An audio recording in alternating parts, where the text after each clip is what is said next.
ये तस्वीरें इस वक्त आपकी स्क्रीन पर हम आपको दिखा रहे हैं। शपथ ग्रहण समारोह में मुख्यमंत्री योगी आदित्यनाथ भी पहुंचे हुए हैं। तो असम से ये तस्वीरें, हिमंता बिस्वा शर्मा की सरकार वहां पर शपथ ग्रहण समारोह में प्रधानमंत्री भी मौजूद हैं। उत्तर प्रदेश के मुख्यमंत्री योगी आदित्यनाथ भी वहां पर मौजूद हैं। असम में शपथ ग्रहण समारोह की तस्वीरें इस वक्त आपकी स्क्रीन पर। बड़ी संख्या में लोगों की भीड़ वहां पर पहुंची हुई है। बड़ी संख्या में office and of secrecy as chief minister for the state of Assam Shri Himanta Biswa Sarma, chief minister designate.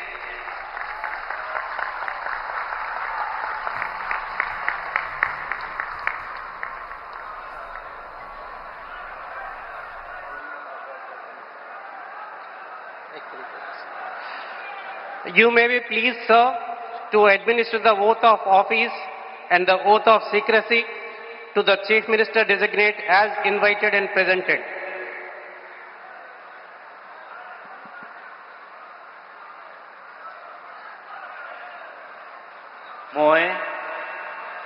মই শ্ৰী হিমন্ত বিশ্ব শৰ্মা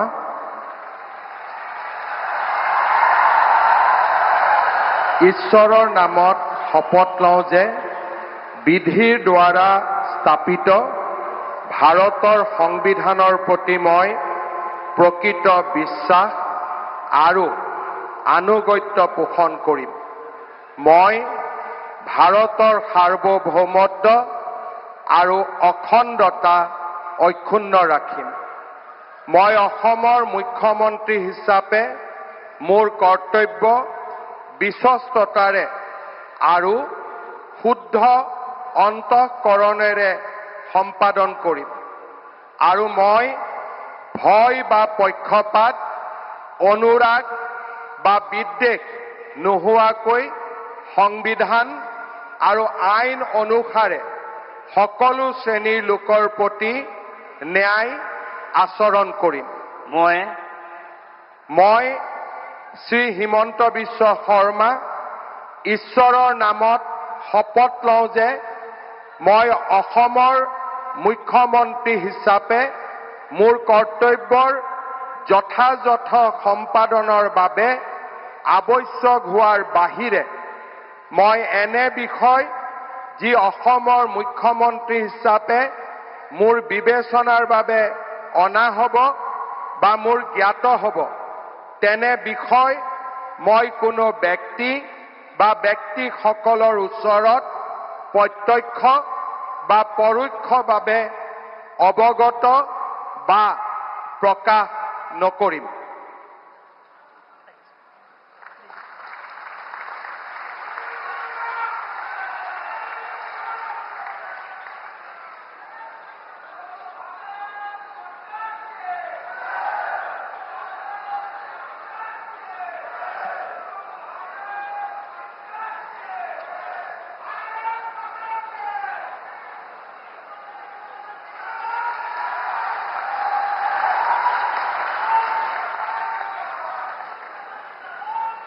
आप देख रहे हैं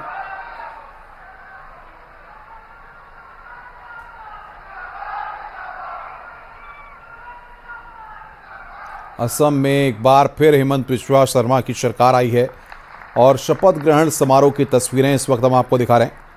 अनूप हमारे सहयोगी हमारे साथ फोन लाइन पर।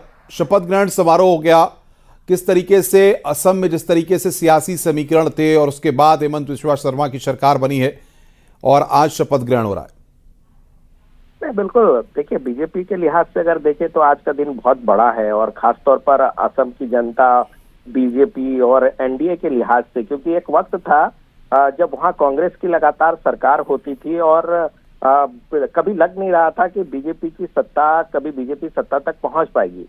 लेकिन जिस तरीके से लगातार बीजेपी वहां पर जीत रही है विधानसभा चुनाव और जिस तरीके से हेमंत बिस्वा शर्मा कांग्रेस से बीजेपी आए और उसके बाद जिस तरीके से पार्टी को मजबूत किया और लगातार बीजेपी को जीत दिलाने में बड़ी भूमिका अदा की, ये अपने आप में महत्वपूर्ण है। और इस बात का अंदाजा आप लगा सकते हैं कि जिस तरीके से इस बार एक बड़े मार्जिन से बीजेपी को जीत मिली है, कांग्रेस कहीं भी कंटेस्ट में नहीं दिख रहा था। आपको रिजल्ट के दिन की तस्वीर पर अगर हम गौर फरमाएं तो आपको कहीं लग रहा था कि जो है वो फाइट टफ है कई राज्यों में, लेकिन शुरुआत से ही वहां पर बीजेपी ने बढ़त बनाई थी और वहां पर बीजेपी को एक बड़ी जीत मिली थी। और इसका अंदाजा लगाइए, प्रधानमंत्री नरेंद्र मोदी खुद है वहां पर, गृह मंत्री अमित शाह वहां मौजूद हैं। तो अपने आप में ये जो जीत है और ये जो सरकार बनाने की शुरुआत वहां पर हुई है, ये अपने आप में बहुत महत्वपूर्ण है बीजेपी के लिहाज से, एनडीए के लिहाज से और नॉर्थ ईस्ट में हर लिहाज से बीजेपी के लिए ये बहुत ही महत्वपूर्ण दिन कहा जा सकता है। जी, क्या माना जाए, जिस तरीके से लगातार बंगाल में हमने देखा और उसके बाद अब असम, जिस तरीके से भारतीय जनता पार्टी का ग्राफ लगातार बढ़ रहा है, ये कहीं ना कहीं उत्तर प्रदेश में आने वाले वक्त में या बाकी और भी राज्यों में जहां पर आने वाले वक्त में चुनाव होना है, उसके लिए किस संकेत के तौर पे आप देखते हैं? नहीं, बहुत बड़ा संकेत है। देखिए, 5 राज्यों के विधानसभा चुनाव हुए थे और जिस तरीके से पश्चिम बंगाल में जो एक वक्त में वामपंथी गढ़ कहा जाता था, उसके बाद ममता बनर्जी का 15 साल का शासन, वहां पर जिस तरीके से बीजेपी की सरकार बनी और असम जैसे राज्य में लगातार सरकार बनना, ये अपने आप में बीजेपी कार्यकर्ताओं के लिए एक मनोबल बढ़ाने वाला कह सकते हैं कि समय है। और जाहिर सी बात है कि आने वाले वक्त में जिन राज्यों में विधानसभा चुनाव होने हैं, उसमें अगर महत्वपूर्ण कहें तो उत्तर प्रदेश के चुनाव बहुत महत्वपूर्ण है। बीजेपी चाहती है कि इस बार जो है वो जीत का हैट्रिक लगाया जाए और बड़े मार्जिन से लगाया जाए। इसके अलावा उत्तराखंड में फिर से सरकार बनाई जाए। पंजाब एक वाकई बीजेपी के लिहाज से बहुत महत्वपूर्ण राज्य होगा और ये देखने वाली बात होगी कि पंजाब में किस तरीके से बीजेपी तैयारी करती है। तो ये अपने आप में महत्वपूर्ण है और आज का शपथ ग्रहण समारोह कहीं ना कहीं एक क्यों लेकर आएगा कि अब जो है वो सभी कार्यकर्ताओं को, सभी नेताओं को अब उत्तर प्रदेश की तरफ जाना है, उत्तराखंड की तरफ जाना है और वहां पर संगठन को मजबूत करके एक बड़े मार्जिन से सरकार फिर से बनानी है। तो ये क्यों कह सकते हैं, क्योंकि देखिए शपथ ग्रहण समारोह का जो सिलसिला शुरू हुआ था वो अब खत्म हो गया है। तो ऐसे में अब यहाँ से एक नई प्रेरणा लेकर के बीजेपी कार्यकर्ता जो है वो अगले स्टेट में, क्योंकि कहा जाता है कि बीजेपी के लिए कोई पार्ट टाइम पॉलिटिक्स नहीं है। आपने देखा होगा कि लगातार बीजेपी अपने संगठन को मजबूत करने के लिए, राज्यों में सरकार बनाने के लिए, योजनाओं को लेकर के वो लगातार काम करती है। और जाहिर सी बात है, आज के शपथ ग्रहण समारोह के बाद अब आपको दिखेगा कि किस तरीके से यूपी और उत्तराखंड में जो है वो जमावड़ा बढ़ेगा और तैयारियां किस तरीके से आगे विधानसभा चुनाव के लिए करना है वो आपको दिखने लगेगा। जी अनूप, लेकिन जिस तरीके से असम की अगर बात की जाए तो क्या लगता है जो पॉलिटिकल सिनेरियो है असम का, उस लिहाज से हेमंत बिस्वा शर्मा की सरकार कितने विकास के और तमाम जो प्रयास हैं उन पर खरा उतर पाएगी?